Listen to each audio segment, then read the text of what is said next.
আসসালামু আলাইকুম প্রিয় বন্ধুরা, আশা করি সকলে ভালো আছেন। ইবনাত মেডিসিনে সবাইকে আবারও স্বাগতম জানাচ্ছি। ইবনাত মেডিসিনে আজকে আমরা একটি বাচ্চাদের মাল্টিভিটামিন নিয়ে আলোচনা করব, যেটার নাম হচ্ছে মনানিক্স। মনানিক্স আপনারা টিভিতে, ইউটিউবে, ফেসবুকে অনেক জায়গায় এটার বিজ্ঞাপন দেখবেন। এটি মূলত বাচ্চাদের একটি মাল্টিভিটামিন, যা 5 বছর থেকে 12 বছর বা তদূর্ধ্ব অর্থাৎ তার চেয়ে বেশি মানুষদের জন্য এটি নির্দেশিত। এই সিরাপটা মূলত রেনিক্স ল্যাবরেটরি তৈরি করে থাকে। এটার মূল কাজগুলো হচ্ছে, এটা অনেকগুলো কাজ করে থাকে, এর মধ্যে আমি সংক্ষিপ্ত করে কিছু কাজের কথা আপনাকে বলবো, যেগুলো দেখে আপনার বাচ্চাকে আপনি খাওয়াতে পারেন।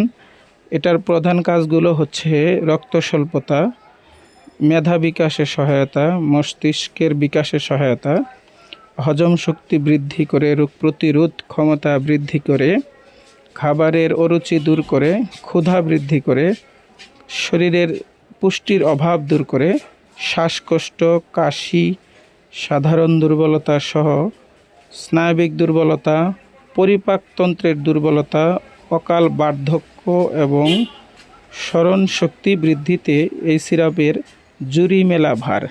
এটি একটি ইউনানি সিরাপ, তাই যে কেউই খেতে পারে, কোনো সমস্যা নেই ডাক্তারের পরামর্শ ছাড়াই। তবুও আমরা বলবো সকল ঔষধি চিকিৎসকের পরামর্শ নিয়ে সেবন করা উচিত। এছাড়াও এই সিরাপটা দুইটি ভেরিয়েন্টে হয়, একটা মনানিক্স আর একটা মনানিক্স জুনিয়র। আজকে মনানিক্স নিয়ে আলোচনা করলাম, পরবর্তীতে মনানিক্স জুনিয়র নিয়ে আলোচনা করব। এই সিরাপ সম্পর্কে আরও কোনো কিছু জানার থাকলে অবশ্যই কমেন্টস করবেন। এছাড়া আমার চ্যানেলকে সাবস্ক্রাইব করে এরকম সুন্দর সুন্দর ভিডিও পেতে বেল আইকনটি চাপ দিয়ে রাখুন। সবাই ভালো থাকবেন। সবাইকে শুভেচ্ছা জানিয়ে আজকের ভিডিও শেষ করতেছি। এই সিরাপ সম্পর্কে আরও কিছু জানতে চাইলে অবশ্যই কমেন্টস করবেন, আমি যথাসময়ে রিপ্লাই দেওয়ার চেষ্টা করব। অবশ্যই আমাদের পাশে থাকবেন এবং এরকম ভালো ভালো ভিডিও অবশ্যই পাবেন। ধন্যবাদ সবাইকে।